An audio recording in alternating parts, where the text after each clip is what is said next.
구약을 세 개로 나눴었죠. 역사서와 그 다음에 예언서 맨 뒤에 있고 가운데 시가서가 있다고 그랬죠. 복음서도 이렇게 나눌 수가 있습니다. 그 사도행전까지가 역사서예요. 구약에 예언서가 있다고 그러면요, 신약은 서신서가 있어요. 그래서 이거 두 가지로 나누어져야 되잖아요. 근데 저는 요한계시록을 미래 역사서로 봅니다.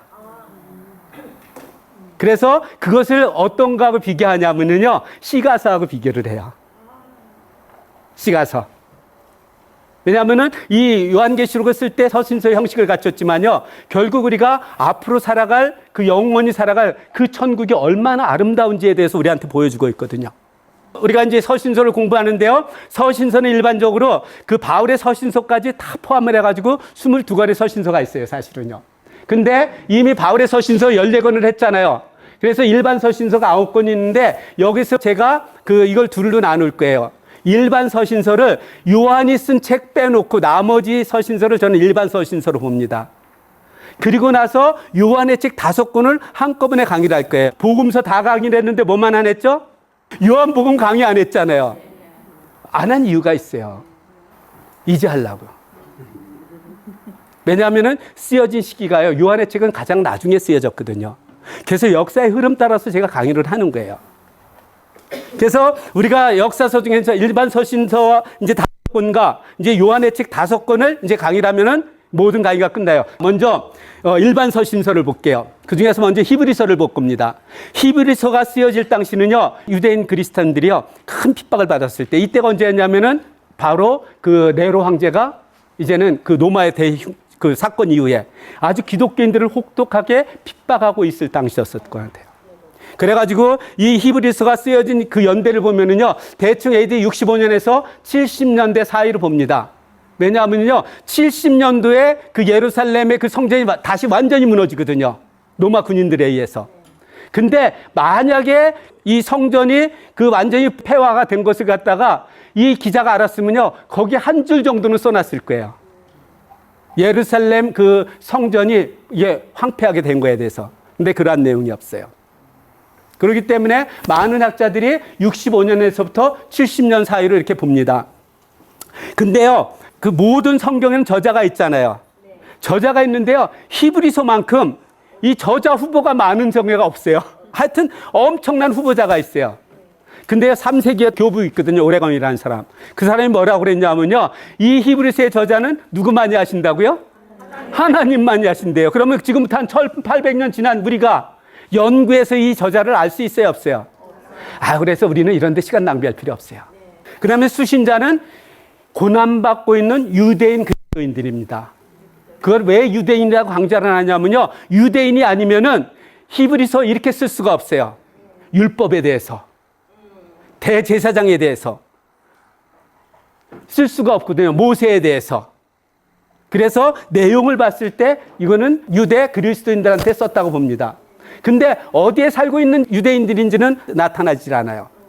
노마에 썼는지, 아니면 뭐 빌립보에 썼는지, 아니면 뭐 안디옥에 썼는지, 어디에 있던 유대 그리스도인들한테 썼는지는 모르지만 어쨌든 이 당시에 핍박받고 있는 유대인 그리스도인들한테 이렇게 쓴 겁니다. 자, 목적은 뭐냐면요, 이들이 큰 핍박을 받고 있어요. 그럼 신약 성경은요, 대부분이 다 어떤 내용이냐면요, 핍박받고 있는 그리스도인들한테 편지를 쓰는 거예요. 복음서를 쓰는 거고요. 그럼 그들한테 가장 중요한 게 뭘까요? 지금 왜 핍박받아요? 예수님을 믿는다는 그 이유 하나 때문에 핍박을 받는 거잖아요. 그럼 이 예수님이 얼마나 위대한지에 대해서 알려줘야 되잖아요. 그 예수님의 위대성과 그 다음에 믿음이 얼마나 중요해요. 그래서 믿음이 얼마나 중요한지에 대해서 강조하는 것이 이 히브리서 내용이에요. 그래서요, 1장부터 10장까지는요, 예수님이 얼마나 위대한지에 대해서 이야기를 하고 있습니다. 예수님은요, 어떠한 선지자보다도 위대하다는 거예요. 천사보다도 위대하다는 거예요. 그렇죠? 모세보다도 더 위대하다고 그럽니다. 그러면서 대제사장보다도 위대하다는 거예요. 유대인들이 정말로 사모하는 그 모든 사람들 위에 있는 게 누구라고요? 예수님이라고 이야기를 하는 겁니다. 이렇게 예수님의 위대성을 얘기를 하고 있어요. 11에서 11장을 무슨 장이라고 그러죠? 믿음장 그러잖아요. 그래서 11장에 대해서 이 믿음의 선조들이 어떻게 살아갔는지에 대해서 믿음의 중요성에 대해서 이야기를 하고 있잖아요. 그렇죠? 그러면서 믿음의 선조들의 이야기를 다 한 다음에 12장 처음에 무슨 얘기를 하냐면요. 이런 얘기를 합니다. 그러니까 이렇게 믿음이 중요하니까 믿음의 주요. 믿음의 주가 누구예요? 예수님. 믿음의 주요 온전하게 하시는 이의 예수를 바라보자는 거예요. 어떠한 환난과 핍박 가운데서도 이 믿음을 가지고 예수님을 바라보며 살아가라고 권면하는 게 이게 히브리서 전체적인 내용이에요. 그리고 나서 이제 12장부터 이제는 그 뒤에까지는 어떻게 됐냐면은 이제 그리스도인들이 됐잖아요. 근데 어떤 핍박이 받고 있을 때 혼자서는 그걸 이겨나가기가 쉬워요, 어려워요? 혼자서는 힘들죠. 그러나 서로 사랑하는 사람들, 형제 자매들이 있어요. 그럼 어떻게 힘이 나죠? 서로 권면해주니까. 그러니까 서로 사랑하라는 거예요. 서로 대접하며 살아가라는 거예요. 접대하면서. 힘든 사람들. 이랬을 때 어떠한 시련이 와도 그 시련을 견딜 수 있죠. 그래서 이러한 내용이 있는 게 무슨 서라고요?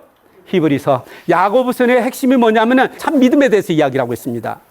믿음이라는 건 뭐냐는 거예요. 믿음은요, 너희들이 믿는 대로 살아가는 것. 이게 참 믿음이라는 거예요.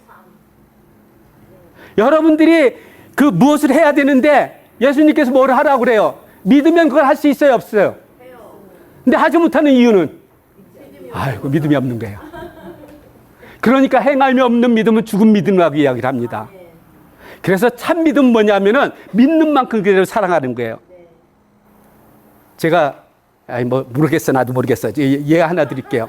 저희 애들이 어렸을 때 우리 아들이 아마 1살이나 2살쯤 되고요. 우리 딸이 이제 2살이나 한 5살 이 정도 됐을 때 3살? 아니, 2년 차니까 어쨌든 그렇게 됐을 때요. 우리 먼저 다니던 벤나이스 연합금내에 다녔는데 그래서 제가 성가대를 오래 했거든요. 거기에 보면 요만한 담이 있어요. 차 파킹lot 들어오지 말라고 차들. 그래서 우리 딸을 갖다 거기다 놓고 야, 아빠한테 뛰어내려. 얘는 그냥 뛰어내려요. 아빠를 믿기 때문에. 그죠? 우리 아들을 거기다 올려놨어요. 야, 용인아 뛰어내려. 오, 무서워갖고 내리는 거예요. 야, 걱정하지 마. 그러니까 나중에 하는 수 없이 내려오더라는 거예요. 저는요, 이 믿음에 대해서 우리 아이들을 기르면서 정말 믿음이 무엇인지 너무너무 잘 알았던 것 같아요. 그 다음에 아버지와 아들 관계. 이게 어떠한 관계인지 정말로 자녀들을 기르면서 저는 더 깨달았어요. 이게 믿음이에요. 믿음이라는 건, 아니, 아들이 떨어지는데 아버지가 그까짓 거 안 받았겠어요? 내 몸이 깨져도 박지. 그죠? 이게 참 믿음이라는 거예요. 그랬는데, 그 종교개혁자 있죠? 마틴 루터가 좀 오해를 했던 것 같아요. 여러분들, 야고보에서 강조하는 이 행함은요, 행함으로 구원을 받는다는 게 아니에요. 아셨죠? 믿는 사람들은 이렇게 행해야 이게 진짜 믿음이라고 이야기를 하는 거거든요. 근데 마틴 루터는 무엇을 강조했죠? 오직 믿음으로 말미암아 구원을 얻는다고 그랬잖아요. 이신칭의를 얘기를 했잖아요. 근데 여기서 행위를 강조하고 있잖아요. 그러니까 지푸라기 서신이라고 폄하를 한 적이 있어요. 아마 저는 조금 오해를 했다고 생각을 해요. 그래서 야고보에서 강조하는 것은 참 믿음이에요. 참 믿음이라는 것은 믿는 대로 행하라는 거예요. 이것을 강조하는 게 야고보세요. 자, 우리가 그러고 나서 이제 베드로 전서를 봅니다. 이 당시에는요, 이 초대교회는 교회에 큰 핍박이 두 가지가 있었어요. 첫 번째는 뭐냐면 외부로부터 오는 핍박이 있었어요. 두 번째는 교회 안에서 이단 사상이 나온 거예요. 근데 베드로 전서는 외부에서부터 핍박이 오는 걸 갖다가 이야기를 합니다. 어떻게 그것을 이겨나가야 되는지. 그러면서 여기서 보여주는 것은 뭐냐면 참 소망을 보여주는 거예요. 이 참 소망은 뭐냐면 부활의 소망인 거예요. 너희들이 어떠한 핍박 가운데서도 그 앞날에 그 앞날을 바라보면서 미래를 바라보면서 그것을 이겨나가라는 거거든요. 그러면서 너희들이 어디까지 장성해야 되느냐? 그리스도의 분량까지 장성하라는 거예요. 그럼 우리가 그리스도의 그 믿음까지 가졌어요. 그 분량까지 자랐어요. 그럼 어떠한 외부로부터 핍박이 와도 우리가 넉넉히 이겨나갈 수 있겠죠. 그러면서 강조를 합니다. 너는 택하신 백성이라는 거예요. 예? 택하신 백성. 거룩한, 예. 그러면서 거룩한 나라라고. 이렇게 제사장 나라, 이렇게 이야기를 합니다. 그러면서 너희들이 그러니까 이러한 백성으로서 어떠한 핍박 가운데 왔을지라도 끝까지 인내하면서 믿음을 버리지 말고 인내를 지키라고, 믿음을 지키라고 권면하는 것이 베드로 전서예요. 베드로후서는요, 교회 내부로부터 이단 사상이 나온 거예요. 아까 이단 사상이 나오면 이단 열심히 연구하라고 그랬어요, 말라고 그랬어요? 연구하면 안 돼요.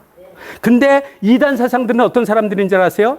하나님의 말씀을요, 성경을 갖다가 억지로 풀거나 사사로이 풀어가지고 자기들한테 자기네 편을 만드는 거예요, 자기 편. 그러니까 베드로는요, 너희들이 하나님의 말씀 읽을 때 특히 바울의 서신서 중에는 어려운 것도 있다는 거예요. 이랬을 때 억지로 풀지 말라고 그럽니다. 사서로이 풀지 말라고 이야기를 하는 거예요. 그래서 여러분들 성경을 읽다가 이해가 안 되면은요, 억지로 풀지 마세요. 사서를 풀라고 그러지 마세요. 그냥 계속 읽어 나가세요. 그럼 어디에선가 그걸 풀어줄 때가 대부분입니다. 그래서 성경은 사실 성경으로 풀어가는 것이 가장 정확해요. 이 세상에 모든 게 짝이 있듯이요, 이 성경에도 이 짝을 지어놨어요, 하나님께서. 그래서 성경으로 풀어가시길 바랍니다. 이제 일반 서신서에서 하나 남았어요. 유다서. 유다서도 내부의 교회에 이단 사상이 들어온 거예요. 그랬을 때 이단에 넘어가지 말고 끝까지 인내하면서 믿음을 지키라고 권면하는 게 유다서의 내용이에요. 유다서는 1장밖에 없잖아요. 이래서 일반 서신서 5권을 끝내고 이제 마지막으로 요한의 책 5권이 남았습니다. 요한의 5권 중에서요, 제일 먼저 쓰여진 책은 요한복음이에요. 요한복음이 쓰여질 때가요, 아마도 AD 85년에서 90년일 거예요. 이때가 로마 황제가 누구냐면 도미티안이라는 사람이 있었습니다. 이 사람은 황제 숭배를 갖다가 굉장히 강요했었어요. 아주 악한 왕이었었어요. 네로 황제 이후에 정말로 기독교인들한테 큰 핍박을 가한 사람이 바로 도미티안이거든요.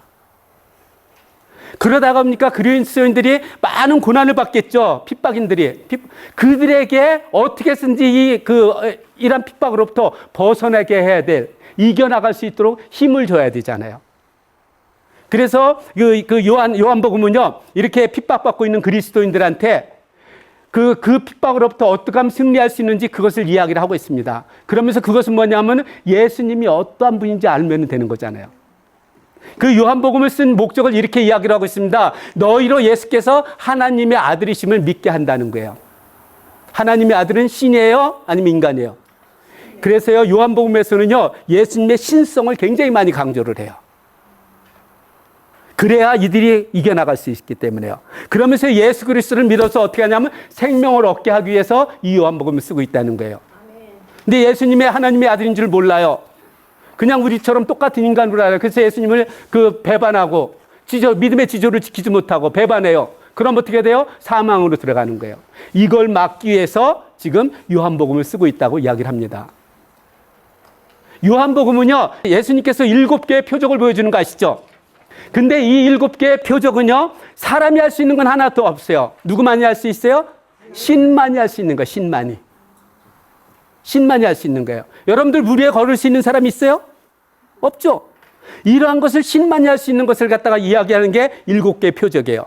그러면서 7개의 표적을 통해서 무엇을 하냐? 이렇게 하시는 분은 바로 예수님은 하나님의 아들이라는 거예요. 그래서 요한복음에서는 그 무엇보다도 예수님의 인성보다도 신성을 강조를 합니다.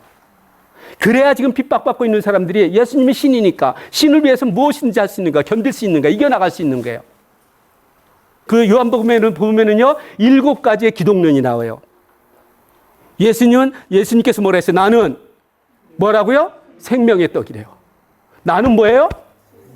네, 세상의 빛이래요. 누가 나는 생명의 떡이라고 그럴 수 있습니까? 누가 세상의 빛이라고 그럴 수 있습니까? 누가 나는 부활이요 생명이라고 그럴 수 있습니까? 누가 나는 길이요 진리요 생명이라고 그럴 수 있습니까? 이게 헬라어로 말하면 에고에임인데요. 이 에고에임은 신에게만 쓴다고 이야기를 합니다. 그래서 에고에임이 하면서 여기 보면 두 번째 보면은 에고에임이 투, 포스 투 뭐 코스모스 이렇게 나오는데요. 이게 세상의 빛이라는 이야기라고 하고 있거든요.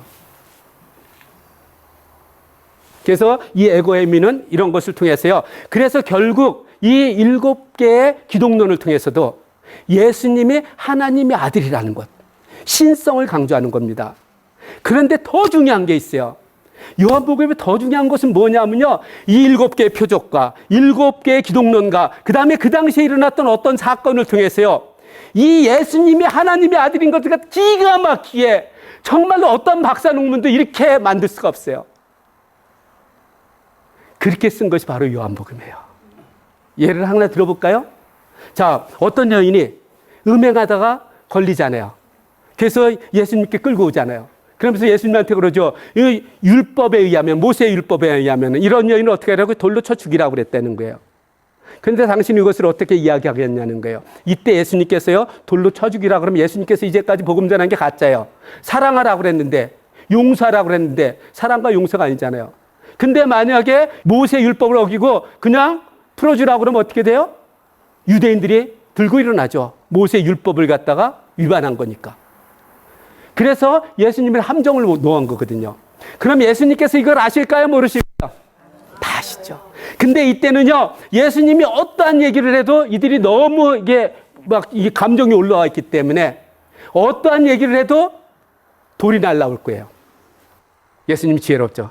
탁 앉아갖고 땅에다가 글씨를 쓰는 거예요. 한참 쓰는 거예요. 그럼 왔던 사람들이 막 감정이 올라왔다가 저 사람 뭐 하는 거야? 뭐 하는 거야? 뭐 하는 거야? 뭐 쓰지? 그럼 어떡해? 나의 감정이 쫙 내려앉겠죠. 이 사람들의 감정이 딱 내려왔을 때 예수님께서 일어나십니다. 너희 중에 죄 없는 자가 먼저 예언을 하는 거예요. 자, 이 세상에 죄 없는 사람이 있어요, 없어요? 그것을 누가 제일 먼저 깨달을까요? 젊은 사람이 깨달을까요? 나이 먹은 사람이 깨달을까요? 오래 사는 사람이 죄를 더 많이 졌잖아요. 그래서 나이 먹은 사람부터 돌을 놓고 한 사람 한 사람 떠나기 시작합니다. 다 떠나죠. 그때 예수님께서 그 여인한테 묻습니다. 너를 정죄한 자가 없느냐? 없다는 거예요. 나도 너를 정죄하지 않겠다는 거예요. 그러면서 하시는 말씀이 나는 세상의 빛이라고 합니다. 다시 죄를 짓지 말라는 거예요. 빛 가운데 왔으니까 이 여인이 구원을 받았잖아요. 그리고 뒤에 가면은 나면서부터 맹인된 자가 있었어요. 예수님께서 세상에 비치면 세상의 빛을 봐야 되잖아요. 눈을 떼어주는 거예요. 이렇게 어떤 표적과 기적의 역사를 통해서 계속 끝까지 이어가요. 그러면서 예수님의 하나님의 아들인 걸 신성을 갖다 이렇게 강조하는 것이 요한복음의 내용이에요. 복음서는 잘 알잖아요. 자, 요한 1서. 요한에 쓴 책은요, 그 어느 성경보다 사랑이 굉장히 강조를 합니다. 그래서 사랑이 많이 묻어나요. 왠지 아세요? 그 학자들이요, 이런 얘기를 합니다. 예수님을 가장 많이 사랑한 사람 누군 것 같아요? 우리 베드로 형님이에요.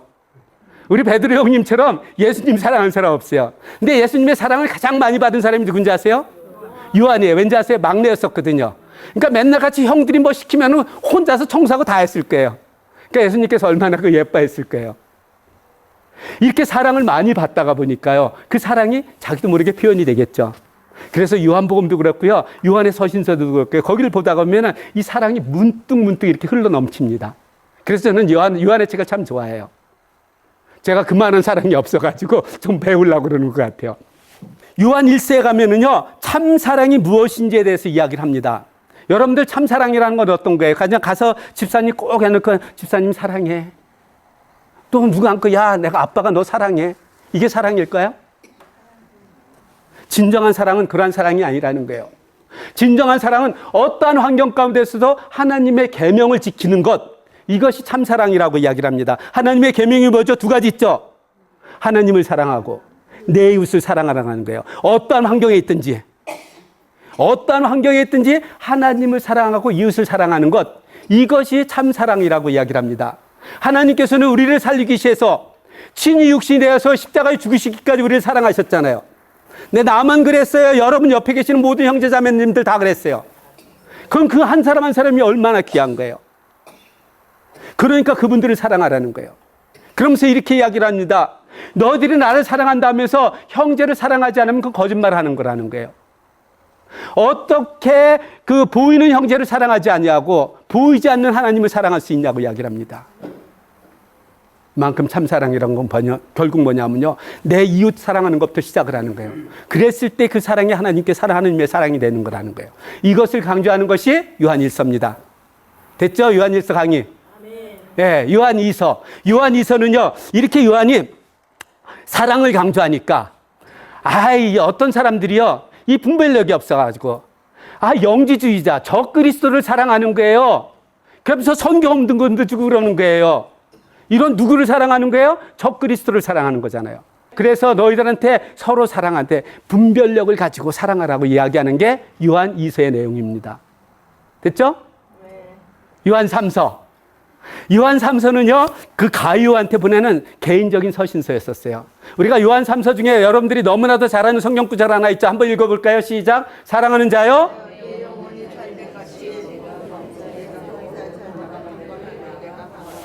여러분들 유한 대신 제가 여러분들한테 선포할게요. 사랑하는 여러분, 여러분들의 영혼이 잘된 같이 여러분의 범사가 잘되고 강건하기를 간구합니다. 아멘. 아멘.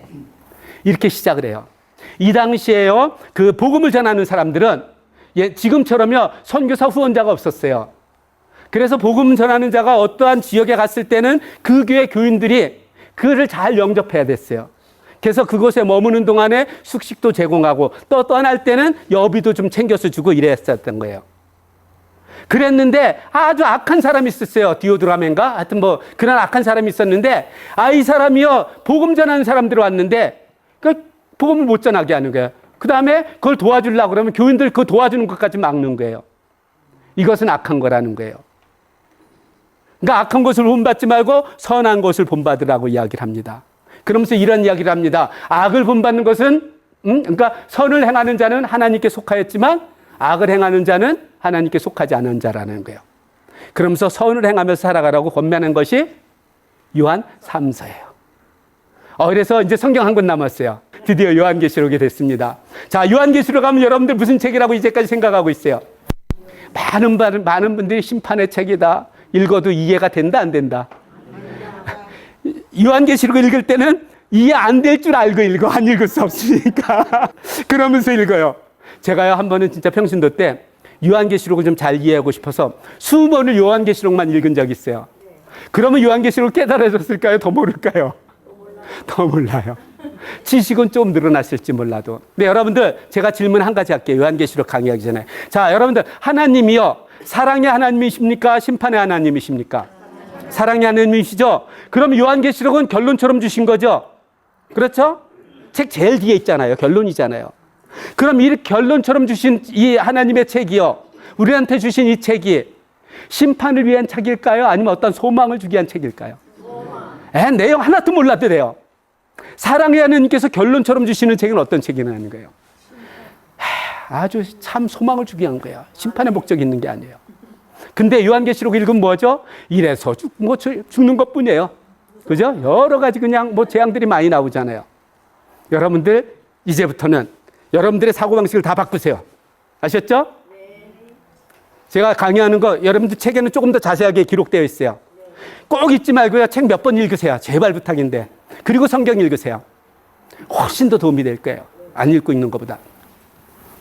자, 요한계시록이 쓰여질 때는요, AD 95년경입니다. 이때 도미티안이 96년까지 통치하거든요. 정치 말기였었어요. 반미치광이었었습니다. 이 당시에는. 그래서요, 이 도미티안이요, 자기 황제 숭배를 하지 않거나, 아니면 자기한테 조금이라도 해가 된다고 생각하는 사람을 가차 없이 죽였어요. 자기 형제 자매도 필요 없습니다. 가차 없이 죽였어요. 많은 그리스도인들이 황제 숭배를 못하겠죠.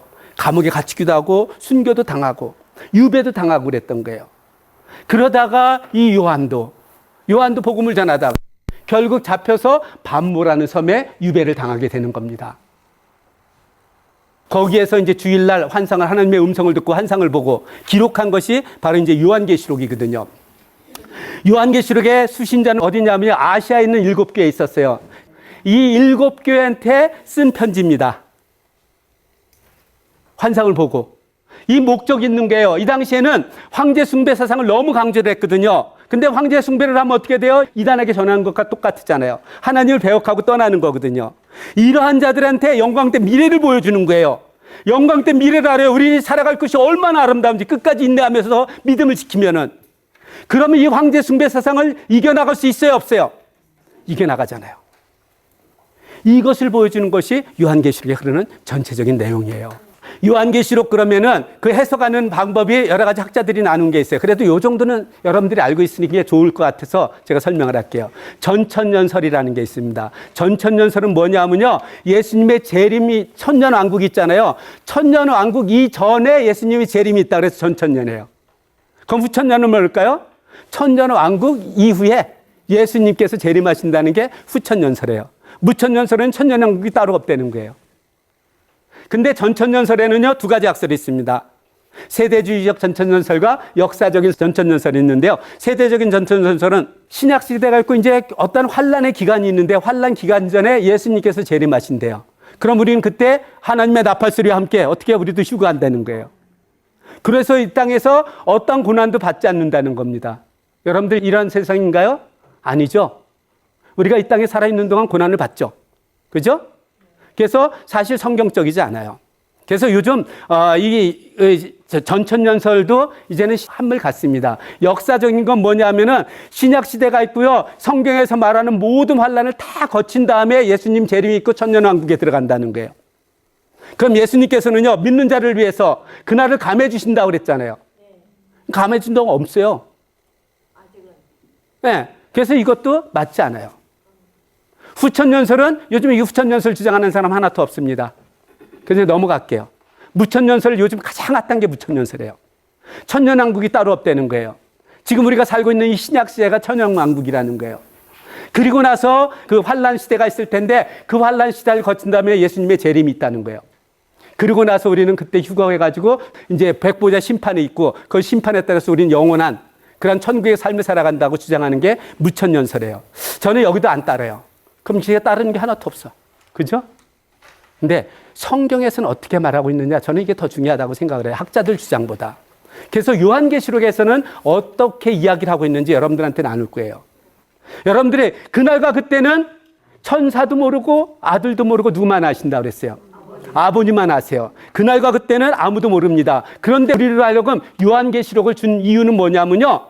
그날과 그때를 날짜는 모르지만 증상을 보여주는 거예요. 그래서 우리로 하여금 세상을 읽는 안목을 주시는 겁니다. 그럼 어떻게 돼요? 우리가 대비할 수 있잖아요. 어떠한 일이 생기는 것을 알면은 우리가 그것을 대비하면서 넉넉히 지금 겪고 있는 환난과 핍박을 이겨나갈 수 있잖아요. 이러한 목적을 위해서 주신 거거든요. 자, 요한계시록은 이렇게 시작합니다. 예수 그리스도의 계시라는 거예요. 계시라는 건 뭐냐면은 이제까지 감춰졌던 것, 이걸 풀어서 다 보여주시는 거예요.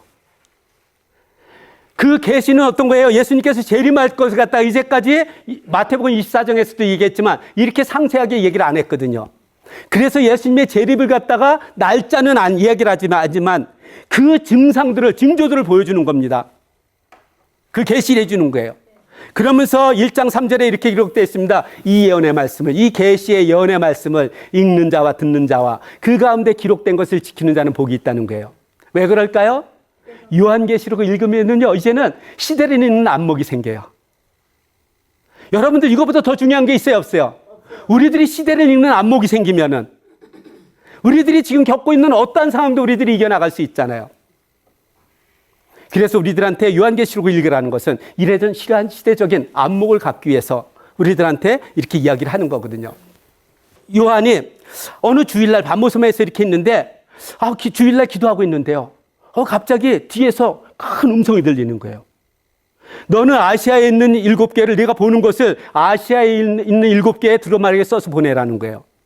그래서 큰 음성이 들리니까 여러분들 뒤에서 누가 막 뭐라고 부르면은 궁금해서 뒤돌아봐요, 안 돌아봐요? 돌아보잖아요. 그래서 뒤를 딱 돌아본 거예요. 뒤를 돌아봤더니 7 촛대가 있는데 거기에 거니시는 이가 있는 거예요. 누굴까요? 재림하시는 예수님인 거예요. 여러분들 눈 감아보세요. 그리고 이 재림하시는 예수님이 어떠한 모습으로 오시는지 제가 여러분들한테 설명을 해줄게요. 여러분들이 한번 상상해보세요. 이 모습이 어떠한 모습인가? 정말로 영광된 모습인지 아니면 초라한 모습인지. 자, 예수님의 그 재림하시는 모습은요, 발에 끌리는 긴 옷을 입고요, 가슴에는 금띠를 띠고 있었습니다. 그리고 그의 머리와 이 털이 얼마나 하얀지 흰 양털보다, 흰 눈보다 더 밝았다는 거예요. 하얗다는 거예요. 그리고 눈은 불꽃 같았고요. 그 다음에 그의 발은 마치 풀무벌에 단련한 그런 빛난 주석과 같았고, 그의 음성은 많은 물소리와 같았다고 이야기를 합니다. 그리고 그의 오른손에는 7별이 있고, 그의 입에서는 좌우의 날섬검이 나오고요. 그의 얼굴은 해가 비치는 것처럼 이렇게 강렬한 빛이 비쳤다고 이야기를 합니다. 여러분 눈 떠보세요. 제가 질문하겠습니다. 여러분들이 지금 이 예수님의 재림하는 모습이 아주 초라한 모습이에요? 아주 영광된 모습이에요? 영광된 모습이죠? 예수님의 초림하실 때는 어떤 모습이었었어요? 정말 볼품도 없고 내세울 것도 없는 그런 모습이었었어요. 왜 그랬죠? 예수님의 초림은요, 섬김을 받으러 오셨어요? 섬기려 오셨어요? 섬기로는 이 세상 사람들과 가장 낮고 낮은 자세로 와야 모든 사람을 섬길 수 있었습니다. 그래서 마국간에서 말구 위에 누워서 탄생하신 거예요. 모든 사람들을 섬기기 위해서. 재림하시는 예수님은요, 왕의 왕, 주의 주로 오시잖아요. 그래서 어떤 왕보다 영광스러운 모습으로 나타나야 되는 거예요. 그래서 이런 모습이 된 거예요. 이게 재림하시는 예수님이에요. 그리고 나서 이 모습을 본 다음에 요한이요, 그냥 땅에 그냥 엎드려집니다. 어떻게 감히 예수님을 보고 쳐다볼 수 있겠어요? 그랬을 때 예수님께서 요한을 어깨를 툭툭 치면서 일어나라는 거예요. 그러면서 요한한테 이렇게 이야기를 합니다. 너는 지금부터 내가 본 것과 지금 있는 일과 장차 될 일을 기록하라고 그럽니다. 그럼 요한계시록에 뭐가 기록되어 있을까요? 요한이 본 것이 무엇인지, 지금 있는 일이 무엇인지, 장차 될 일이 무엇인지 기록되어 있는 게 요한계시록의 전체적인 기록이에요. 그렇죠? 그러면 무엇을 봤느냐? 지금 금방 예수님의 재림하시는 모습을 봤잖아요. 7 금초대 사이에서 오른손에 무엇을 들고 7 별을 들고 오셨다는 거예요. 그럼 7 별은 뭐고 7 금초대는 뭐냐는 거예요. 궁금하잖아요. 그럼 또 주석 찾으려고 그럴 필요 없어요. 성경에서 풀어준다고 그랬죠. 바로 그 밑에 해석을 해주고 있어요. 7 별은 뭐라고요? 7 사자라는 거예요. 이 사자라는 엥겔로스를 얘기를 하는데요. 이 엥겔로스 천사는요, 육체가 있는 천사가 있고 육체가 없는 천사가 있어요. 육체가 없는 천사는 우리들이 흔히 생각하는 그런 천사를 얘기를 하고요. 육체가 있는 천사는 하나님의 복음을 전하는 자들, 목회자, 사역자, 아니면 성실한 그리스도인들을, 이러한 사람들을 얘기를 하는 거거든요. 7 별이 뭐라고요? 이런 교육자들 얘기를 하는 거예요. 여러분들 지금 도미티안이요, 지금 교회를 핍박하고 있잖아요. 그럼 가장 두려운 사람이 누굴까요? 숙청 1호가 누굴까요? 교역자예요. 그 사람들이 하나님께서 오른손으로 붙잡고 계신다는 거거든요. 예수님이. 그러면 7 촛대는 뭐라고요? 7 교회라는 거예요. 촛대는 7 교회라는 거예요. 이것이 요한이 본 겁니다. 그럼 지금 있는 일은 뭐냐는 거예요. 2장 3장에 나와 있어요. 그 당시에 7 교회에 어떠한 일들이 일어나고 있는지 보여주고 있습니다. 그래서 7 교회에 칭찬받는 일이 무엇인지, 책망받는 일이 무엇인지, 책망받으면 권면하잖아요. 권면해서 말씀에 순종하면은 이기는 자의 상을 받지만 불순종하면 심판을 받는다는 거예요. 근데 이게 7 교회가요, 지금 몇 년 전에 있었죠? 2000년 전이잖아요. 근데 우리하고 무슨 상관이 있냐는 거예요. 우리는 현재가 아니라 과거처럼 느끼죠? 아니요. 하나님의 말씀은요, 보편적인 역사성이 띠고 있습니다. 그래서 1000년 전에 말씀을 하시지만 그것이 우리가 읽으면 그것이 나한테 그대로 적용이 돼야 안 돼요. 그럼 나한테 하시는 말씀이에요. 그래서 저는요, 여러분들한테 여러 책에 보면은 제가 아마 차트 그려놓은 게 있을 거예요. 이런 차트. 이걸 보시면서 여러분들이 하나 만들어 보세요. 이렇게. 이걸 보시면서 매달 말일날 2장, 3장을 읽으시면서요, 내가 이 달에 칭찬받는 일이 무엇인지 체크를 하세요. 그 다음에 책망받는 일이 무엇인지 체크를 하세요. 그러면서 나의 신앙을 한 달에 한 번씩 점검한다면은 여러분들의 모습이 어떻게 변할까요? 아름다운 모습으로 변하겠죠. 그래서 저는 점검 일지를 쓰라고 이야기를 합니다. 이것이 지금 있는 일이에요. 그럼 이제 뭐만 남았죠? 장차될 일만 남았잖아요. 4장부터는 장차될 일을 이야기를 합니다. 그때 하나님께서 음성을 들었습니다. 야, 너는 이리로 올라오라는 거예요. 그러면서 이런 이야기를 합니다. 이후에 마땅히 일어날 일들을 내가 내게 보인다는 거예요. 하나님께서 요한에게 마땅 앞으로 이후에 일어날 일, 그게 뭐예요? 장차될 일이잖아요. 그래서 4장부터 22장까지는 장차될 일을 보여주는 겁니다. 여러분들 협박하기 위함이 아니에요. 여러분들 하여금 시대적인 안목을 가지고 시대를 읽도록, 그래서 여러분들한테 대체하도록 그것을 보여주시는 것이 장차될 일인 거예요. 그리고 나서 요한이 이제는 이 성령에 감동돼 갖고 하늘나라에 올라간 거예요. 그랬더니 보좌가 있는 거예요. 앉으신 이가 있는 거예요. 누가 앉아 계실까요? 하나님이 앉아 계시는 거예요. 그리고 그 둘레를 보니까 24장로들이 쫙 있고요. 뒤에 보니까 천사들이 있고 앞에는 4 생물들이 있는 것을 봅니다. 그랬더니 그때 4 생물과 24장로가 거룩하면서 하나님을 찬양하는 거예요. 하나님을 예배하는 장면을 보입니다. 그리고 나서 5장에 가면은 어떤 장면이 나오냐면요, 우리들이 극장에 가면은 맨 처음에 어떻게 시야가 다 보여요? 잘 안 보여요? 잘 안 보이죠? 근데 조금 가면 어떻게 되죠? 시야가 점점 밝아져서 많은 걸 보이죠? 그래서 4장에서 봤던 거 5장에 봤던 것은 바로 이런 차이가 있는 것 같아요. 요한이 조금 더 자세히 보니까 보좌에 앉으신 이의 오른손에 두루마리가 있는 거예요. 근데 7 인으로 인봉이 되어 있는 거예요. 그리고 또 자세히 보니까 4 생물이 있는데 거기 어린 양이 있는 거예요. 그 어린 양은 마치 죽었던 어린 양인 것 같은 거예요. 누굴까요? 예수님인 거예요. 그 어린 양이 보좌에 앉으신 하나님한테 가더니 오른손에 있는 그 두루마리를 바라갖고 나옵니다. 이렇게 두루마리를 가지고 나왔을 때 24장로와 그 다음에 거기에 있던 그런 많은 생물들과 찬양하는 죽임 당하신 어린 양 하면서 찬양을 합니다. 여러분들 메시아 53번에 이 죽임 당하신 어린 양이 나와요. 이런 찬양을 하는 거예요. 그랬더니 그 주변에 있던 또 많은 천사들, 수많은 사람들이 죽임 당하신 어린 양 피 흘리사 우리를 구원하셨다는 거예요. 찬송과 존귀 영광 지혜 능력 주님께 있더라면서 찬양하는 장면이 나옵니다. 왜 이런 장면을 보여줄까요? 지금 반모선에 갇혀 있는 사람들, 많은 그리스도인들이 지금 핍박을 받고 있잖아요. 그러면서 이러한 하늘나라에서 그 예배 장면을 보여주면서 너희들이 어떠한 시련 가운데서도 끝까지 인내하면서 믿음을 지켜서 이 예배자의 하나가 되라고 권면하는 거거든요. 우리가 영원히 구할 것을 보여주면서. 그리고 나서 6장에 넘어가면은요. 6장에 넘어가면은 이제 그 어린 양이 그 바다에 있는 그 두루마리를 갖다가 인을 하나하나씩 띄기 시작을 합니다. 첫째 인을 띄니까요, 거기서 흰 말이 나오는 거예요. 근데 말을 탄 자가 활을 가졌다는 거예요. 그래갖고 면류관을 받아가지고 나가서 이기고 또 이기더라는 거예요. 여러분들, 저 한번 봐보세요. 지금 세상에 자기가 가지고 있는 거 만족하고 살아가는 사람이 있을까요? 만족하고 살아가는 나라 있을까요? 없죠. 더 많은 걸 가지려고 그러죠. 네? 어떤 나라, 소련 마세요. 지금 그 우크라이나 잡아먹으려고. 중국도 보세요. 지금 어떻게든지 대만 잡아먹으려고. 그래서 자기의 영역을 넓히려고. 지금 이러한 걸 보여주는 거거든요. 지금 사실 이러한 세대 속에 우리가 살고 있습니다. 그리고 나서 둘째 인을 띄죠. 둘째 인을 띄니까 이번에는 붉은 말이 나오는 거예요. 근데 탄자가 칼을 가졌대요. 그래갖고 세상에 화평을 제했다는 겁니다. 여러분들, 이 세상에 화평이 없으면 무엇이 남을까요? 전쟁밖에 없어요. 서로 죽이는 것. 그래서 많은 사람들이 죽을 거라고 이야기를 합니다.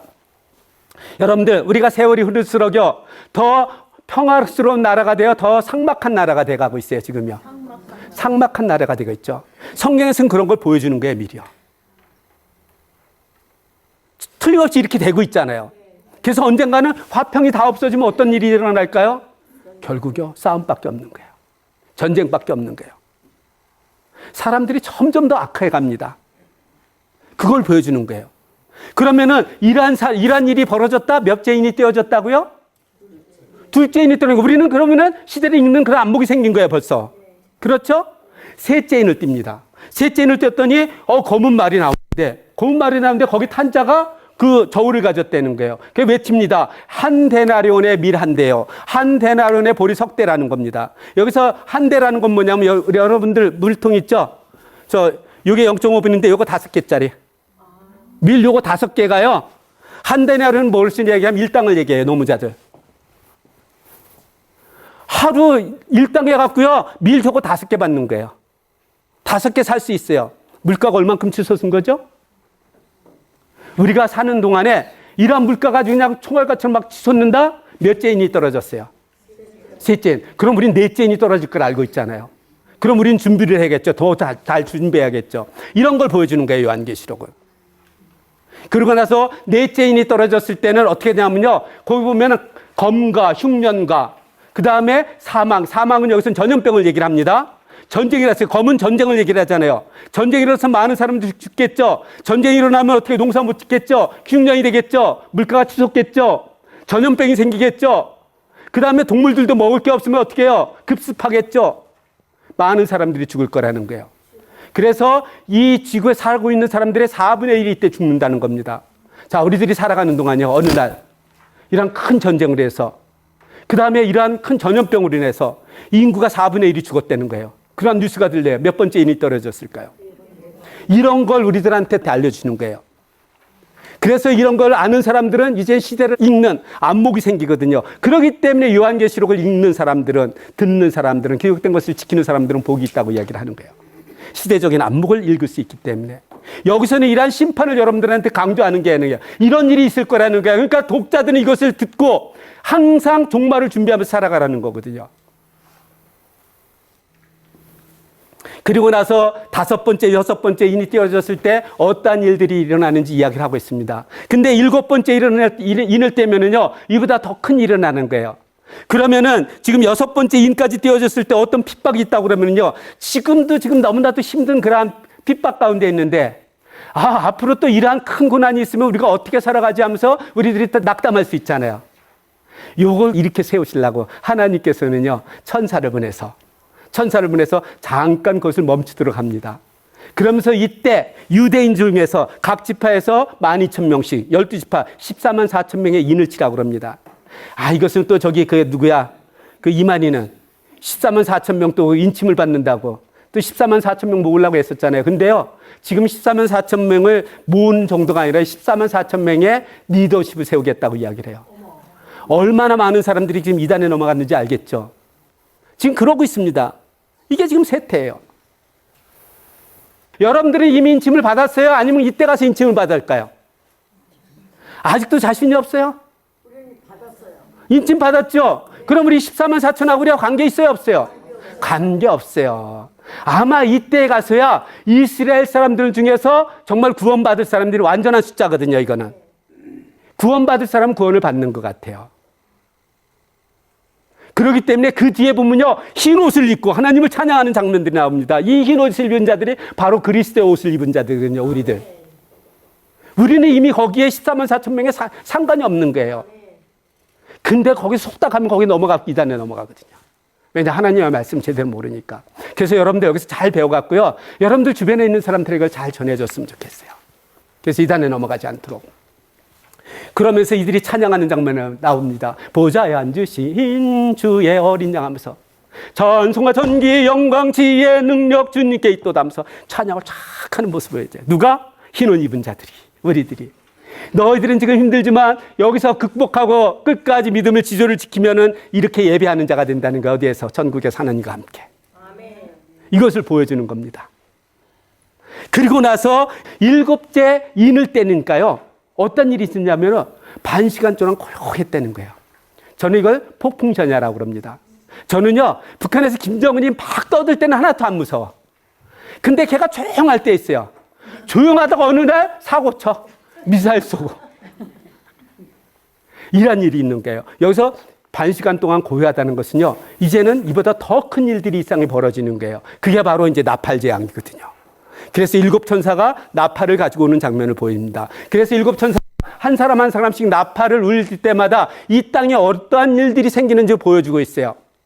그건 뭐죠? 지금 이 요한계시록에 있는 이것들이 우리들을 협박하기 위해서 이야기를 하는 거예요. 시대적인 안목을 갖고 살아가라고 지금 알려주시는 거예요. 네.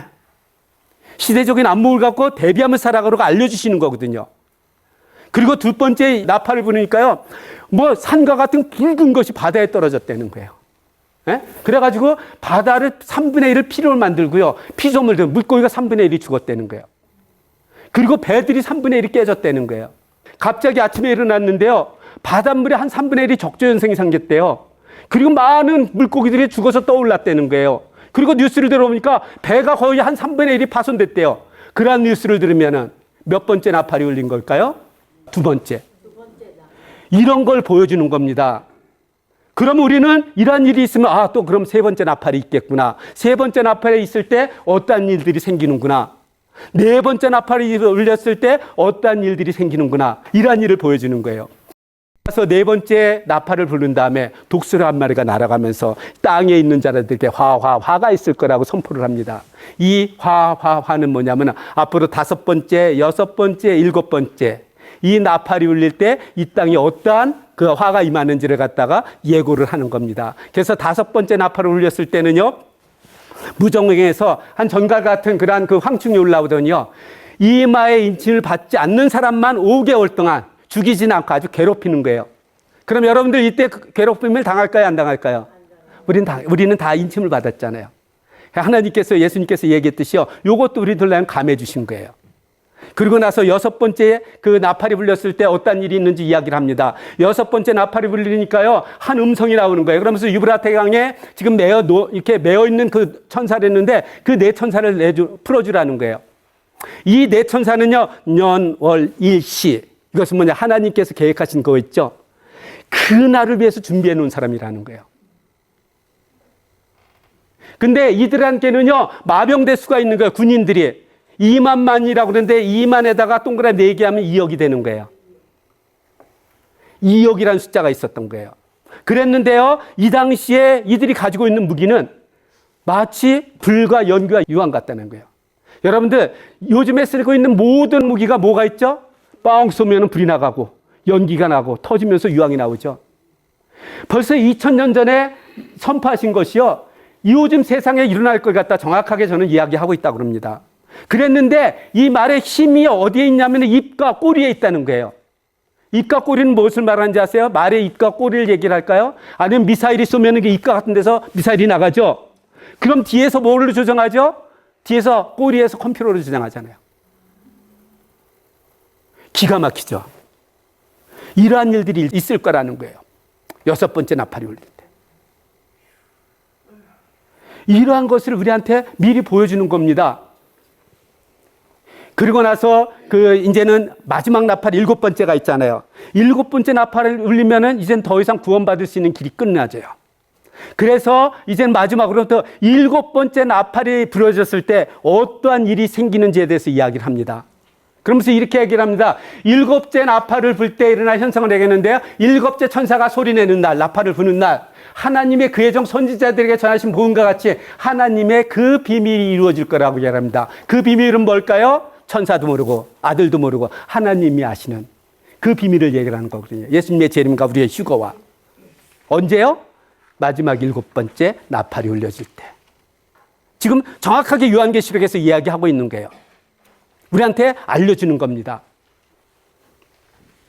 그러면은 이제는 그 7번째 나팔이 울려지면은요, 예수님께서 재림, 아까 하나님의 나팔 소리 찬송했잖아요. 그와 같이 이제 예수님이 재림하기 때문에요, 이 이후에는 구원의 길이 없어요. 그럼 어떻게 해요? 마지막 한 사람이라도 하나님 구원하셔야 되잖아요. 그래서 이때 두 증인을 보냅니다. 그 사람들을 갖다 구원하기 위해서. 이 두 증인으로 하여금 1260일 동안, 3년 반 동안 복음을 예언을 활동을 해서 그 구원을 시키는 거예요. 그런데 이 두 증인은 두 감람나무와 두 촛대라고 그럽니다. 촛대가 뭐라고 그랬어요? 아이고, 늦었어요. 촛대가 뭐라고요? 교회. 이때까지요, 신실하게 믿음을 지키던 그런 두 교회가 있었던 거예요. 그 두 감람나무는 뭘까요? 여러분들, 촛대는요, 빛을 발할 수 있어요, 없어요? 기름이 없으면? 없죠. 이 교회가 아름다워도 그 성도가 없으면은, 이 거룩한 성전인 성도가 없으면 그게 교회예요? 세상에 빛을 발할 수 있습니까? 없습니까? 이 두 감람나무는 바로 우리들을 얘기를 하는 거예요. 이때까지 신실하게 믿음을 지키던 자들을 얘기를 하는 거예요. 이들한테 하나님께서 능력을 주시는데 어떤 능력을 주시냐면요, 누구도 그를 해하지 못하게 한다는 거예요. 그를 해하려고 하면 오히려 그 사람이 죽는다는 겁니다. 근데 문제가 생겼어요. 증언을 마칠 때가 되니까 1260일이 지난 거예요. 무정에게서 한 짐승이 올라오더니 이 두 증인을 죽이는 거예요. 아이고, 이게 무슨 일이에요 또 그러면. 여러분들, 증언이 마쳤다는 건 뭐죠? 이 두 증인의 사역이 끝난 거예요. 그렇죠? 그럼 더 이상 이 세상에 있을 필요가 없잖아요. 그래서 죽는 거예요. 그래서 우린 천국에 올라가면 되는 겁니다. 그랬는데 이렇게 두 증인이 죽였는데요, 이 사탄의 무리들은, 악한 무리들은 장례도 안 치르고 길에다가 버립니다. 그래서 사흘 반이 지나가는 거예요. 그럼 어떻게 했어요? 몸이 다 썩었겠죠? 냄새가 나고 진동을 하겠죠? 이렇게 진동할 때 하나님께서 사흘 반 만에 생기를 불어넣어 주세요. 마치 그 아담과 하와를 만들어 놓고 흙으로 만들어 놓고 생기를 불어넣었을 때 생명이 되듯이 많은 사람들이 보는 앞에서 그 썩었던 그 시체가 살아나는 거예요. 그리고 이리로 올라오라는 거예요, 하늘에서.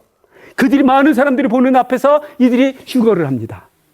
그 모습을 보고 이때서야 하나님께 영광을 돌리는 자들이 있었어요.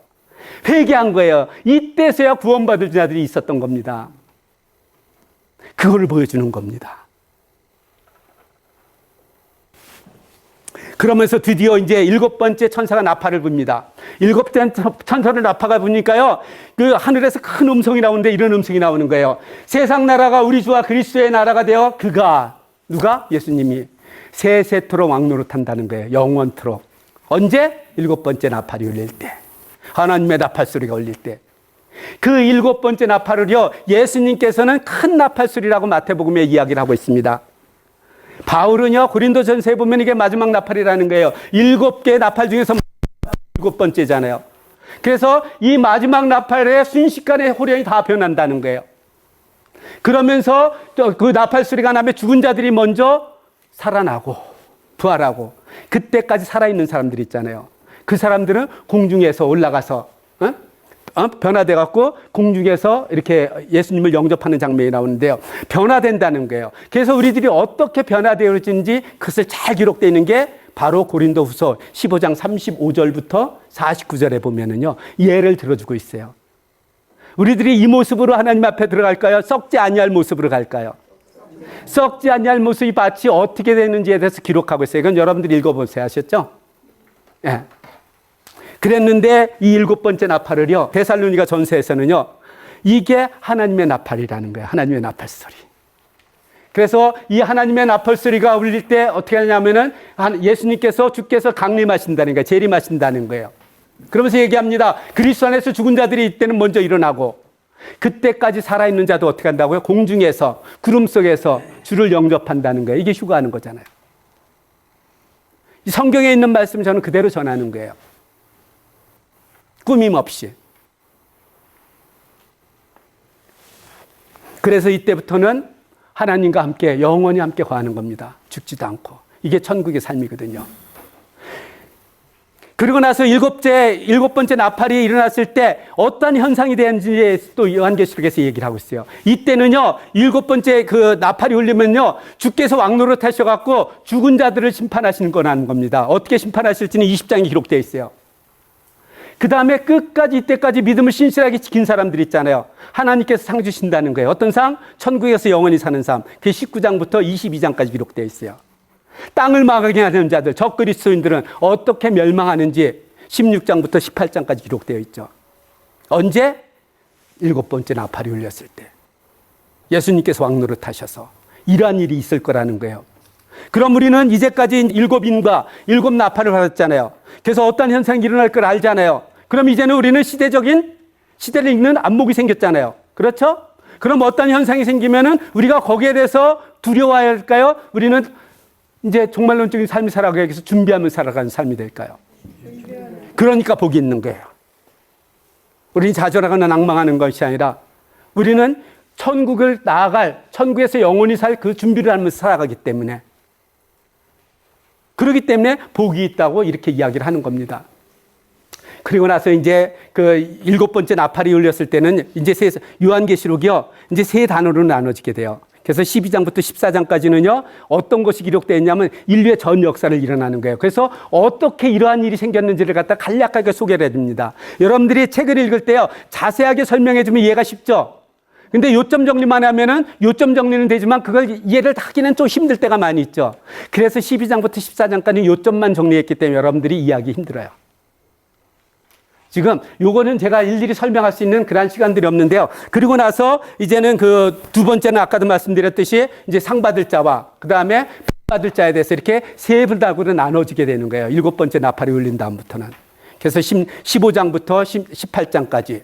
그 다음에 19장부터 22장까지 이렇게 큰 단어로 나눠지는 거예요.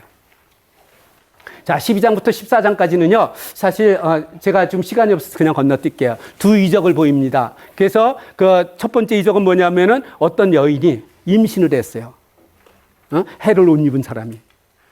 임신을 했는데 이게 누구냐면 바로 예수님을 얘기를 하거든요. 근데 이것을 갖다가 태어나면 잡아먹으려고 다른 이적이 보는데 7 뿔을 가진 용이, 큰 용이 딱 대기하고 있는 거예요. 나오면은 삼키려고. 근데 하나님께서 그 삼키게 내버렸어요? 피하게 했었어요? 그 저희가 죽이려고 그랬었잖아요. 예수님 태어났을 때. 그죠? 그랬는데 애굽으로 피신을 시켰잖아요. 그러한 장면을 갖다가 아주 간략하게 이렇게 기록되어 있는 거예요. 그리고 나서 이제 13장에 보면은 두 짐승이 나오죠. 바다에서 올라온 짐승, 땅에서 올라온 짐승. 그러면서 여러분들 666이라는 숫자 아시죠? 그게 바로 13장에 나오는 거예요. 그래서 666을 안 받으면 물건도 사지도 팔지도 못하는 그러한 시대가 온다는 거예요. 그러한 시대가 오는 것을 우리는 아니까 그러한 시대가 오면 어떻게 돼요? 예수님을 배역해요? 아니면 끝까지 그냥 인내하면서 믿음을 지켜야 돼요? 네. 그런 걸 보여주는 겁니다. 요한계시록은. 요한계시록은요, 우리를 협박하기 위해서 쓰여진 게 아니에요. 우리들한테 어떠한 어려움을 주기 위해서 요한계시록이 있는 게 아니에요. 우리로 하여금 이렇게 미래를 대비하도록 권면하기 위해서 주신 거예요. 그러니까 참 소망의 책이죠. 그렇죠? 소망을 갖고 살아가게 하니까. 그리고 나서 14장에서는 이제 하늘에 찬양하는 장면이 나오고요. 그 다음에 마지막 심판하는 장면이 나옵니다. 자, 그리고 나서 15장에 가면요. 또 다른 이적이 보이는 거예요. 다른 이적이 보이는데 가만히 보니까요. 7 천사가 보이는 거예요. 근데 7 대접을 가지고 나오는 겁니다. 이것이 마지막 재앙이라는 거예요. 그래서 7 대접의 대항이 나오는 거예요. 그래서 16장부터는 어떤 거냐면은 이제는 7 천사가 7 대접을 갖다가 쏟아붓는 게 나와요. 근데 여러분들 질문 하나 있어요. 여러분들 이때 이미 7번째 나팔 소리와 함께 예수님과 공중에서 영접하고 휴거했어요? 아니면 이 땅에 살고 있어요? 그러면 이것이 우리하고 관계 있어요? 없어요? 관계 없잖아요. 그냥 대충 읽어가세요. 이 땅에 사람들한테 겪는 그런 고난이에요. 네, 제가 여기서 설명할 시간이 없어서 제가 이렇게 말씀드리는 거예요. 자, 그리고 나서 5번째, 6번째 천사가 이제 대접을 쏟을 때요. 유브라테 강이요. 다 마르는 거예요. 그 길이 생기는 거예요. 그랬더니 악한 무리들이 그 길을 따라서 한 곳에 모이죠. 아마겟돈이라는 곳에 모입니다. 왜 모였을까요? 하나님과 대적하기 위해서 모이는 거예요. 이렇게 모여있을 때 7째 천사에게 그 대접을 갖다가 하늘에 쏟아부으라는 거예요. 이렇게 하늘에 쏟아부으니까 하늘에서 되었다 하면서 음성이 나오는 거예요. It is done. 끝났다는 거예요. 무엇이 끝났을까요? 심판이 끝났다는 겁니다. 이것으로. 심판이 끝나는 거예요. 그래서 7번째 심판을 어떻게 하냐면요. 하나님께서요, 이 7번째 진노의 대접을 위해서 하나님께서 창고에 보관했던 게 있어요. 11장에 보면 나옵니다. 뭐냐, 음성과 번개와, 그 다음에 우박과, 그 다음에 지진. 그걸 창고에 다 보관하고 있었거든요. 이때 마지막 심판 때 그걸 사용하세요. 갑자기 뭐 우릉쾅쾅 하면서 막 천둥 번개가 쳐요. 그럼 여러분들 밖에 있어요? 실내로 들어와요? 들어오죠? 이렇게 들어오면은 큰 지진이 나서 다 엎어져요. 그럼 빨리 밖으로 나가야 되죠? 밖으로 나가면 하나님께서 우박으로 내린다는 거예요. 여러분들, 저 우박이요. 사실 제가 샌안토니아 갔을 때도 그 목사님이 얘기를 하더라고요. 실제로 이러한 우박이 얼마 전에 떨어졌었대요. 그래서 차가 다 깨졌었대요. 그런데 여러분들, 이 정도가 아니라 이때 내리는 우박은요, 1 달란트가 된다는 겁니다. 1 달란트가 얼만큼 되냐면 한 34kg 되는 거예요. 제가 한 70kg 정도 되는데 제 절반 되는 이런 우박이 떨어진다고 생각해 보세요. 그것을 맞으면 살아남을 사람이 있을까요? 없을까요? 그래도 그 중에도 살아남는 사람들이 있겠죠. 피해서. 그죠? 이러한 사람도 회개하지 아니하고 하나님을 원망했다는 겁니다. 비방하면서. 그럼 이 사람들이 1000년이 지나면 또 큰 민족이 되겠죠. 그것이 이제 뒤에 나와요. 자, 그리고 나서 이제는 17장에 가면은 큰 음녀가 나타납니다. 바벨론이라는 거예요. 바벨론은 그 당시에는 노마를 얘기를 했지만 지금은 저는 거짓 종교를 얘기를 합니다. 거짓 종교라고. 그러면서 많은 정치하는 사람들과 관계를 맺으면서요, 자기의 세력을 불리는 거예요. 그랬을 때 하나님께서 이 음녀를 갖다가 어떻게 심판하시는지 기록하고 있어요. 그래서 이 큰 바벨론을 18장에서는요, 무너졌다 하면서 큰 바벨론이 하면서 이야기를 합니다. 그 아름다웠던 이러한 그 불을 누리던 이러한 그 성이요, 결국 가증한 새들이 모이는 곳이 되었다는 거예요. 근데 그 무너지는 모습을 보고 이 거짓 종교와 짝해가지고 돈을 벌던 사람들 있잖아요. 왕과 선원과 선장들, 상인들. 이런 사람들이 그게 무너지니까 자기 수익이 끊어지는 거예요. 그러니까 그걸 보고 한탄하는 장면이 나옵니다. 그게 18장에 기록되어 있는 거예요. 그리고 하나님께서 이 바벨론을 멸망하시는데 마치 큰 맷돌을 바다에 던지면 그게 뜰 수 있어요? 없어요? 뜰 수 없듯이 바벨론을 완전히 멸망시키겠다고 이야기를 합니다. 이게 18장까지 이르는 거예요. 그래서 이 땅에 남아있는 사람들, 악한 세력을 하나님께서 어떻게 심판하시는지 보여주는 거예요. 그리고 나서 19장에 가면은 어떤 장면이냐, 이제 분위기가 확 바뀌는 거예요. 끝까지 인내하면서 살아갔던, 믿음을 지켰던 사람들이 그 천국에서 어떠한 삶을 살아가고 있는지 보여주는 거예요. 딱 올라가니까 그 수많은 사람들이 하나님처럼 할렐루야 할렐루야 할렐루야 할렐루야 할렐루야 전능의 주가 다스리신다면서 찬양을 하는 거예요. 여러분들이 이 중에 하나가 돼야 되는 거예요. 여러분들이, 우리 모두가 이렇게 찬양하고 있을 때 그 예수님께서 이제는 이 땅의 최후의 심판을 아까 했었잖아요. 그걸 어떻게 했는지 보여주고 있습니다. 그래서요, 16장부터 18장까지 하고요, 19장부터 22장까지는 이렇게 같이 갈 수가 있어요. 왜냐하면은 같이 일어나는데 이쪽에 먼저 설명하면은 이쪽에 나중에 설명할 수밖에 없잖아요. 글로 설명해야 되니까. 그래서 어떤 건 중복이 되는 겁니다. 그래서 그 마지막 심판을 어떻게 하시는지 예수님께서 그 군사를 버리고 그 심판하는 장면이 있습니다. 그리고 나서 이때 그 사탄의 삼총사 있습니다. 뭐 뭔지 아세요? 큰 용, 사탄이와 마귀와 그 깨는 자인 큰 용과 그 다음에 짐승이 있었습니다. 거짓 선지자 있었어요. 그래서 이 셋 중에서 짐승과 거짓 선지자를 잡아서 영원히 꺼지지 않는 그 유황불에 던져놓습니다. 그리고 나서 이 사탄은 어떻게 하냐면은 무적행에다가 그것을 갖다 놓고 뚜껑을 딱 덮어놓은 거예요. 그래서 1000년 동안 거기서 살게 하는 겁니다.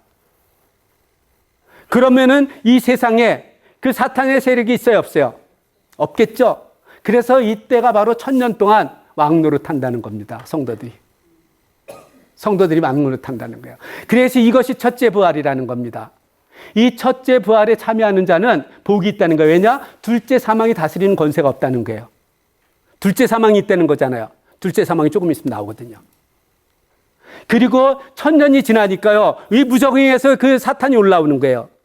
그랬을 때 하나님께서는 이 사탄마저도 잡아갖고 그 삼총사 중에 짐승과 거짓 선지자가 있는 그 유황불에다 갖다 넣죠. 그래서 사탄의 삼총사는 이제는 영원히 꺼지지 않는 그러한 유황불에서 거기서 죽지도 못하고 고통만 당하는 겁니다. 자, 그리고 나서 죽은 자들의 심판이 나옵니다. 하나님의 보좌가 있는데요, 그 앞에 책들이 펴져 있는 거예요. 또 다른 책이 펴 있는데 그건 생명책이라는 거예요. 여러분들의 이름이 지금 이렇게 심판의 책에 기록되어 있어요? 생명책에 기록되어 있어요? 생명책에 기록되어 있죠. 그렇지만 심판에 기록되어 있는 책에는요, 그들이 행한 대로 하나님께서 보복하신다는 거예요. 그래서 이 죽은 자와 사망을 갖다가 다 유황불에다 갖다 놓습니다. 여기서 성경에 보면요, 사망이라고 얘기하는데 그건 죽은 자들을 얘기를 해요. 대표하는 겁니다. 그 다음에 거기서 보면 음부라고 그러는데 이거 하데스, 지옥을 얘기를 하는 거예요. 그래서 그걸 떠가지고 그냥 거기 유황불에 있는 거예요. 지금 사탄의 삼총사가 있는데 거기다 다 집어넣는 거예요. 할렐루야. 우리가 거기 안 들어가는 게 얼마나 감사해요. 그죠? 예. 이것이 둘째 사망이라는 겁니다. 이것이 둘째 사망이에요. 그리고 나서 이제는 우리들이 거할 것이 얼마나 아름다운지 하늘에서 새 땅과 새 하늘이 내려오더니 예루살렘이 내려오는 거예요. 새 예루살렘이. 근데 그 예루살렘이 얼마나 아름다운지요, 마치 신부가 남편을 위해서 단장한 것 같대요. 제가 맨 처음에 이걸 읽었을 때, 어떻게 이렇게밖에 표현을 못하나? 진짜 고민 많았어요. 더 아름답게 표현할 수 있잖아요. 이게 다 다이아몬드로 돼 있거든요. 근데 왜 그랬을까? 근데 고민하다가요, 제가 깨우쳤어요. 정말 이 요한은 이걸 기가 막히게 표현했다. 이 세상의 모든 미의 기준은요, 시대가 지나가면서 다 바뀌죠. 영원히 바뀌지 않는 거 있습니다. 그 시대의 신부는 최고 아름다워요. 그렇죠? 그걸 표현해 준 것 같아요. 그래서 이렇게 신부가 신랑 위에 단정한 것 같다고 이야기를 합니다. 그러면서 그곳에서는 이제 신이 하나님께서 함께 하시기 때문에 The Lord is there, 여호와 삼마가 되시기 때문에 사망도 없고 애통하는 것이나 곡하는 것이나 아픔도 없다는 거예요. 여러분도 아프신 분 있어요? 다 잊으세요. 거기 가면은 그런 거 없어요. 그곳에서 이제는 영원히 왕노릇하는 겁니다. 그러면서 얘기를 합니다. 보라, 내가 새롭게 한다는 거예요. 내가 새롭게 한다 하면서 이루었다 얘기를 합니다. 여러분들, 요한은요 3번에 걸쳐서, 첫 번째는 요한복음 19장 보면 예수님께서 십자가에 죽으신 다음에 죽으실 때 마지막으로 뭐라고 그랬죠? 다 이루었다. It is finished. 뭐가? 구원 사역이 다 끝났다는 거예요. 다 이뤘다는 거예요. 그리고 아까 16장에서 얘기했지, it is done. 심판을 다 끝냈다는 거예요. 여기에서 이루어지는 것은 it is finished 하는데요. 그것은 뭐냐 하면은, 이제는 하나님께서 영원히 살 그 새 하늘과 새 땅, 새 예루살렘을 다 만들어 놨다는 거예요. 우리들을 위해서. 그걸 얘기를 하고 있는 겁니다. 그러니까 요한계시록을 읽는 사람들은 여기에 소망을 두고 살아가라는 거예요.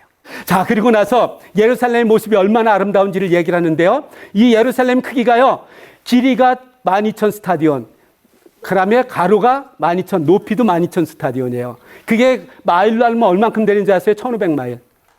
여러분들이 살 집이요. 뭐 100평, 200평, 1000평이 아니에요. 가로가 몇 평, 몇 해? 1500마일. 여기서 저기 동부까지 가는 거예요, 거의요. 세로가 얼만큼, 그만큼, 높이도 그만큼 돼요. 그래가지고 제가, 그렇게 하면은, 우리가 상급을 받았을 때 어떤 상급이 있을까? 제가 어저께 기도하면서 그 생각을 했어요. 야, 하나님께서 상급을 주신다고 그랬는데, 야, 우리가 여기서 정말로 상급을 큰 상을 받는 데는 비유 가장 좋은 데를 보여주시지 않을까?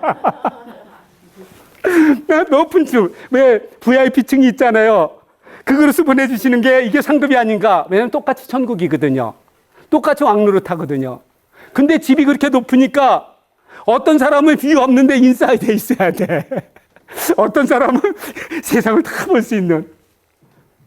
그래서 그 생각을 해봤습니다. 이건 제가 혼자 생각을 한 거예요.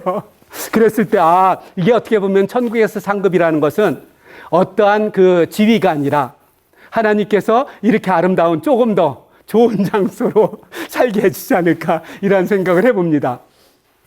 그리고 나서 모든 성은 이렇게 금으로 되어 있다는 거예요. 근데요, 이 길이가 1500마일인데요. 문이 동서남북에요. 4개, 3개씩 밖에 없대요. 1500마일에 문이 3개면은요, 한 1차선, 2차선 도로에 문이 있을까요? 한 10차, 20차선 큰 문이 있을까요? 1500마일에요. 문이 3개밖에 없어요. 큰 문이 있겠죠? 근데 그 문이요, 하나의 진주로 돼 있대요. 그럼 그렇게, 우리 목사님 또 과장법 쓰시네. 성경에서 과장법 쓰신 거예요. 아니요. 여러분들, 하나님께서는 지구만한 진주 만드실 수 있어요, 없어요? 있어요. 근데 왜 안 만드시죠? 필요 없으니까. 필요 없으니까 안 만드시는 거예요. 근데 우리들이 거할 것은 가장 아름답게 해야 되잖아요. 그러니까 그만한 진주를 만드시는 거거든요. 이게 우리들의 살아갈 그런 겉모습이었었습니다. 그리고 나서요, 이 기초석이 있는데요. 기초석 이름에 12사도의 이름이 있대요. 여러분들 거기에 기초석에 여러분들의 이름이 있어요, 없어요? 아이고, 대답이 안 돼. 있어요, 없어요? 있어요. 그럼 그 집 누구 집이에요? 우리 집. 내 집이잖아요. 내 문패가 있으면은. 우리 한국에 살 때 문패 달았잖아요. 네. 그 사람이 주인이잖아요, 거기에. 네. 새를 사든 상관없어요. 어쨌든 그쪽에 사는 주인이잖아요. 그래서 이름이 있다는 것은요, 그 집이 내 집인 거예요. 우리가 살 것. 근데 여기에 들어가는데 딱 한 가지 조건이 있습니다. 뭘까요? 우리의 이름이 생명책에 기록되어 있느냐, 안 기록되어 있느냐. 이게 중요한 거예요. 그리고 나서 여러분들 이제 겉모습 봤잖아요. 안에도 좀 궁금하죠? 그럼 성문 열고 한번 들어가 봐야죠. 요한이 성문 열고 딱 들어가 보니까, 흰 보좌가 있는 거예요. 앉으시니가 있고 어린 양이 있는 거예요. 근데 그 앞에는 그냥 아주 맑고 깨끗한 생명수 강이 흐르는 거예요. 그래서 천국에서 삶은 어떠한 삶인지에 대해서 이야기를 하고 있습니다. 천국에서 삶은요, 여기 우리 이마에 예수라고 이름이 써 있대요. 저는 이제 옛날에 대학 다닐 때 책 사면요, 항상 겉표지에다가 권숙고하고 썼어요, 항상. 그럼 이 책이 누구 거예요? 권숙고예요. 그럼 이 책의 책임자가 누구예요? 모든 책임 내가 지는 거예요. 우리 이마에 예수라고 써 있으면 내가 누구 거예요? 예수님 거예요. 예수님께서 모든 걸 책임져 주시는 거예요. 그걸 보여주는 겁니다. 그러한 삶을 살아가겠다고 이야기를 하는 거예요. 그러면서 그곳에서는 영원한 왕노릇을 한다는 거예요. 그러면서 얘기합니다. 내가 속히 오리라는 거예요. 그러면서 이 두루마리의 예언의 말씀을 지키는 자는 복이 있다고 합니다. 1장 3절에서 뭐라고 했어요? 읽는 자와 듣는 자와 그 가운데 기록된 것을 지키는 자는 복이 있다고 그랬잖아요. 근데 여기서는 왜 지키는 자만 얘기를 했을까요? 여기까지 읽은 사람이 이미 다 읽었잖아요. 다 들었잖아요. 그럼 뭐만 하면 될까요? 이젠 지키기만 하면 되는 거예요. 그래서 지키라고 이야기를 하는 겁니다. 그러고 나서 예수님께서 이야기하십니다. 내가 속히 오리라는 거예요. 이럴 때 예수님 잠깐만요. 내가 아직 준비 안 됐으니까 조금만 기다려 주실 수 없어요? 이러면 안 돼요. 요한은 이랬을 때 아멘 주 예수여 어서 오시옵소서 마라나타. 네, 영접하는 거예요. 우리는 이러한 삶을 살아가는 겁니다. 여러분들 종말론적인 삶을 살아가길 바라요. 종말론적인 삶을 살아가는 건 어떤 삶이냐면은 예수님이 언제 오실지 그날을 기다리는 삶이 아니에요. 아셨죠? 예수님이 앞으로 10년 후에 오시든지 100년 후에 오시든지 아니 지금 당장 오실지라도 요한처럼 주 예수여 어서 오시옵소서 영접하고 영접할 준비하며 살아가는 삶, 이것이 곧 종말론적인 삶을 살아가는 겁니다. 그리고 나서 요한은요, 주 예수의 은혜가 모든 자에게 있을지어다 하면서 끝마칩니다. 이 요한의 이 결론적인 말씀은요, 어떻게 하면은 요한계시록의 결론이 되지만요. 성경 전체의 결론이 됩니다. 성경을 어떻게 시작했어요? 태초에 하나님이 천지를 창조하시나 시작을 했잖아요.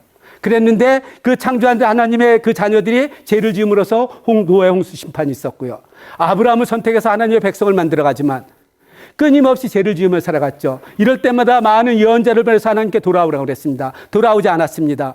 그래서 하나님께서는 최후 선택을 하는 게 무엇이냐면은 하나님이 육신이 돼서 이 땅에 오신 거예요. 그래서 예수님을 믿는 자마다 멸망치 않고 영생을 얻는 그러한 길을 주신 거예요. 이거보다 더 큰 은혜가 있어요? 없죠. 이 주 예수의 은혜가 모든 자에게 있을지어다 하면서 끝내는 게 이게 요한계시록의 마지막 축도의 말씀이에요. 여러분들 다시 한번 감사합니다. 이 주 예수의 은혜가 여러분들에게 임합니다. 이래서 모든 세미나를 마쳤어요. 여러분들 앞으로 살아갈 때요, 다른 거 없습니다. 제가 사인할 때마다 항상 주님과 함께, 말씀과 함께 건강하고 행복하게 살아가세요. 이렇게 씁니다. 여러분들 주님과 함께, 말씀과 함께 항상 건강하고 행복하게 살아가시길 바랍니다.